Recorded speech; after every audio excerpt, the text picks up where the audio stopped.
Good morning, Peter. I just concluded an interview with Mr. Guy Pattison, client number PAT0001, who sent me an email the last week seeking for advice of the appropriate legal structure for his business in the heavy machinery repair and maintenance service industry. During the interview, he explained to me about the idea of his business and the number of people that he was planning to work with him. As a consequence, there were two alternatives of the business structure applicable to his case, as a partnership or a small proprietary company limited by shares. I provide general advice to set up the business, starting for the registration of the business name, the website domain name, the Australian business number, and I clarify about the registration of the GST when it is demanded by the ATO, independent of the business structure that he will choose. I gave him advice about pros and cons and difference between both business structures, and he responded more attractive and enthusiastic about the proprietary company limited by shares. Consider that he's planning running the business with some relatives.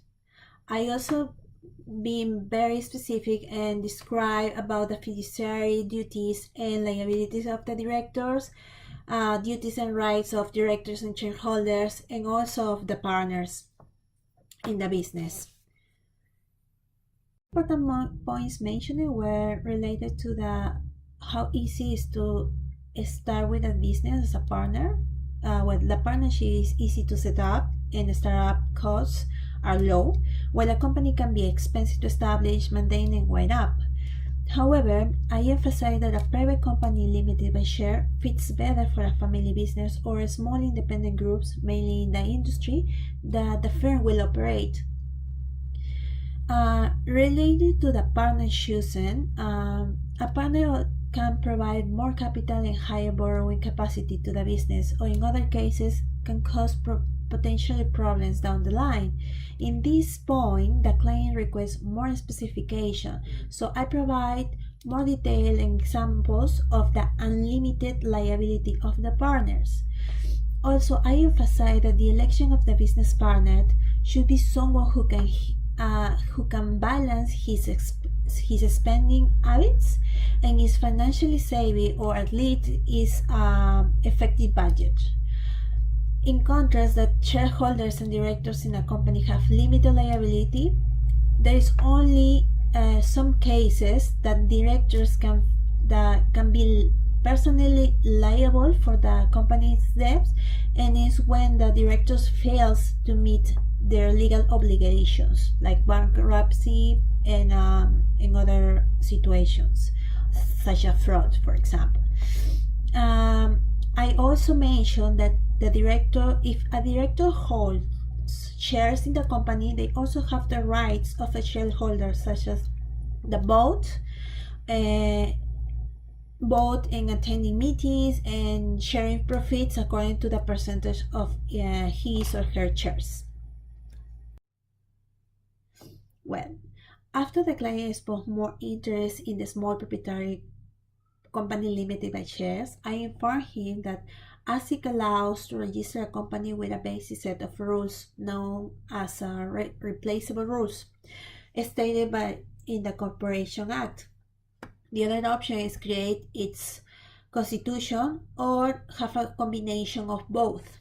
At this point, the client mentioned about the shelf companies, which usually were registered with a standard constitution. It can be faster than create a new company. Therefore, I said, even if he decides to buy a shelf company to start a business immediately, it involves extra costs and might need to make some change according to his company, and also nowadays registering a new company is relatively faster and even cost-effective in comparison to acquire a shelf company. Thus, the client agreed that it was his best option to set up the new company and dismiss the option to purchase a shelf company. I can say that through the interview, I noticed that the client has a smooth knowledge of the license and registration that he must do to establish the business, in the heavy machinery repair maintenance service industry.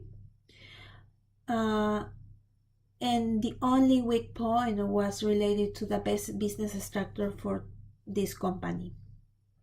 In general, the interview was very fluent and dynamic. I felt that our conversation went way beyond what other consultants would have offered. However, I would like to refer that as an improvement of my performance, I will research more about the shelf companies, specifically if there was purchasing available in the industry requested by the client. Despite of that, the client was very satisfied with the advice, and he confirmed me that he will contact me in the following weeks to help him with the setup of the company.